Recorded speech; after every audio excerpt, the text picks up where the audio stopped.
Hi, and welcome to the market alert for Tuesday, the 11th of January 2022.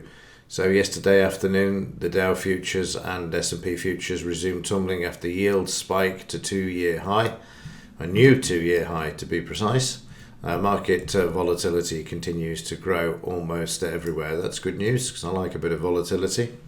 And news for today, we've just got the Fed Chair Powell. He's speaking at 3 p.m. So watch the Dow this afternoon after 2:30 as it waits for his words of wisdom. That is at 3 p.m. So tomorrow, of course, the market waiting for this big one as well. We've got the CPI numbers, which are forecast to more than half by the looks of things there on the CPI month to month.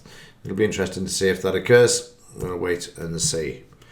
In the Dow yesterday, we just said that the futures moved sharply low. You can see this big move to the downside. However, the market was brought back and we're now heading into oversold territory as well at 50% and at the 50 bar EMA moving average there. Need to get back above that 20 bar moving average, but a lot of weakness around in the background, as can be seen by the 30-minute chart, to get the right one there. You see the market selling off, as it said in the headline, futures tumbling from the off and moving down sharply there. You'll see the move is 100, 200, 300, 400, 500 points before prices found some support there down just below the S3. If the market goes below the S3, you will find support coming in, and vice versa on the top side as well. 95+% of the time the market will find support, and that's exactly what you see there with the demand coming in, crossover in stochastics and divergence in the stochastics as well. Market then trades sideways, turns green, and then retraces back from the open of the session, more or less 89%. Actually, I'm intrigued by that. Let me just have a look. So from the start of the session to here, yeah, bang on 89% before the market closed. Market's been sideways overnight. We'll say sideways. It's still a big range of 100 points. Currently trading below the close, closing back below the 20 bar moving average, already below the 5. Needs to hold at that DP level where we saw demand coming into the market at the DP level overnight, but at the moment retracing quite sharply there, which you can see. Market will also need to hold at this level as well, which is the 89%, which takes you back down to the BRN. Sorry, not BRN. Well, it is more or less the BRN as well. You can see that there. In fact, you may not be able to. So let me just make this a bit bolder for the screen. There you go. You can now see it. So we've got support at 89% DP. Previous price support over here, and the BRN. So there's 4 areas of support here, but if the Dow takes this out, then expect it to move lower. In the German DAX, similar picture for yesterday as the market moved lower, trading down 38%. It looked like it was going to move to the upside yesterday, but failed, turning immediately as soon as the market opened and selling off 150 points.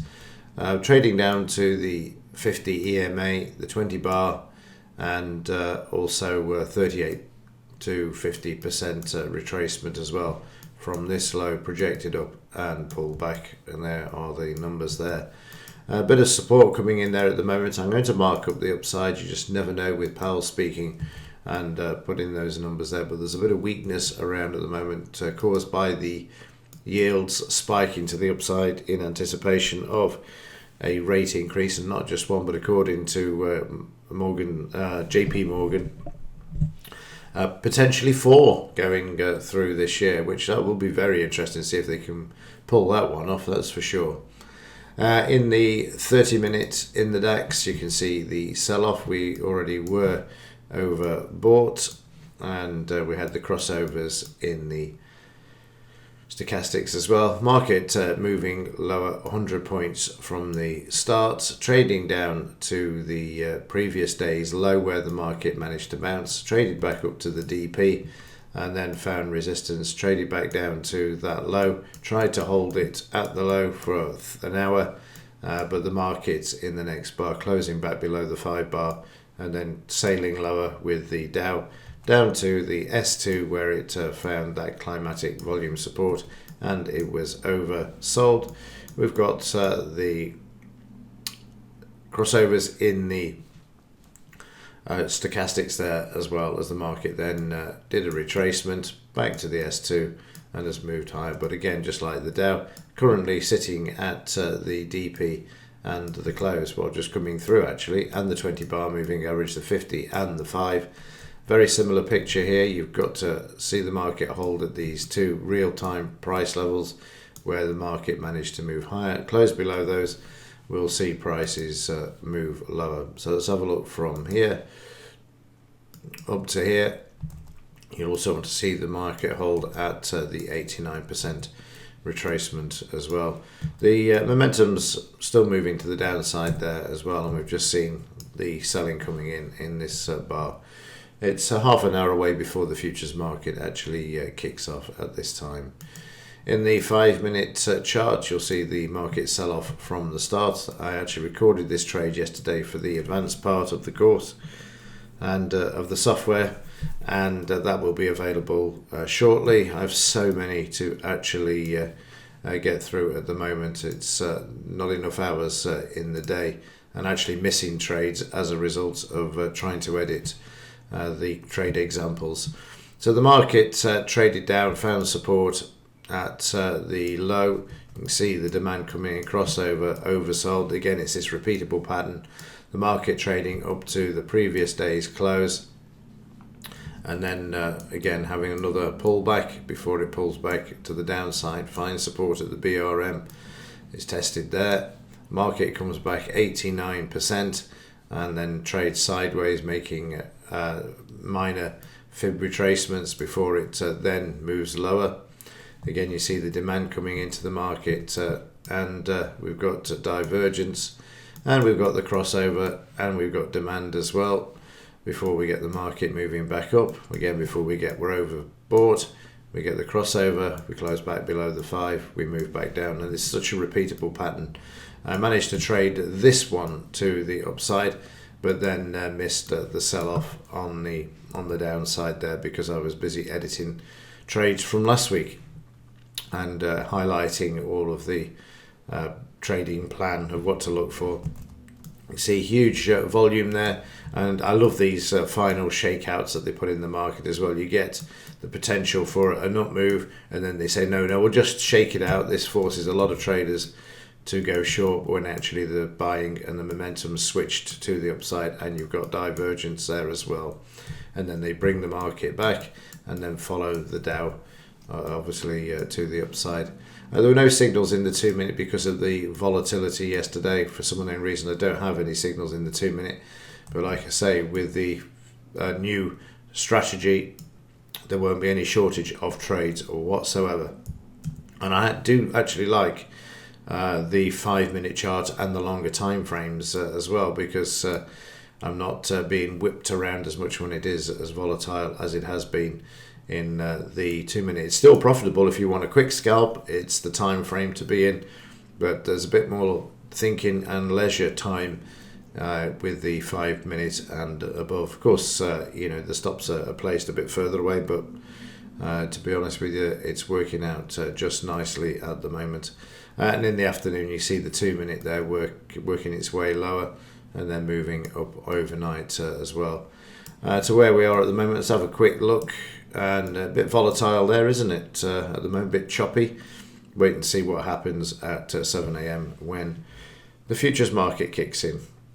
And in the metals markets, well, I was wrong yesterday. They managed to move silver to the upside, albeit a small amount, and they're doing that at the moment as well. We certainly need to take out the 20 bar moving average. Price is currently trading above the 5 bar moving average, but we need to close above the 20. So let's just draw in some fib retracements here. We've got 62 just above that 20 bar moving average as well. Wait for the 1 o'clock fix. That will be interesting. See if the market's been hammered at that point. Yesterday 1 o'clock, and there it is. And then the market was allowed to be brought back, and we just had a 30-minute bar run to the upside, which you can see there in the 5-minute. In the gold market also being allowed to move to the upside at the moment as well. So let's just draw in the fib retracements from this high to this low. Again, very similar to silver, needs to get through the 62. The only difference is it's through all of the averages that have traded sideways here during the last 3 trading sessions. And the dollar looking a bit weak at the moment. Again, depends on CPI numbers tomorrow, but that's where we are at present. So that's a quick roundup of events and where we are in the bigger picture of all of the markets. A bit of weakness around in the stock markets at the moment, starting to remind me very much so of January 18 when the Fed tried to taper before, and then we ended up with 1,000-day bars in the Dow, and then they had to come in the end and say no, they were not going to continue. So let's see if they will continue this time.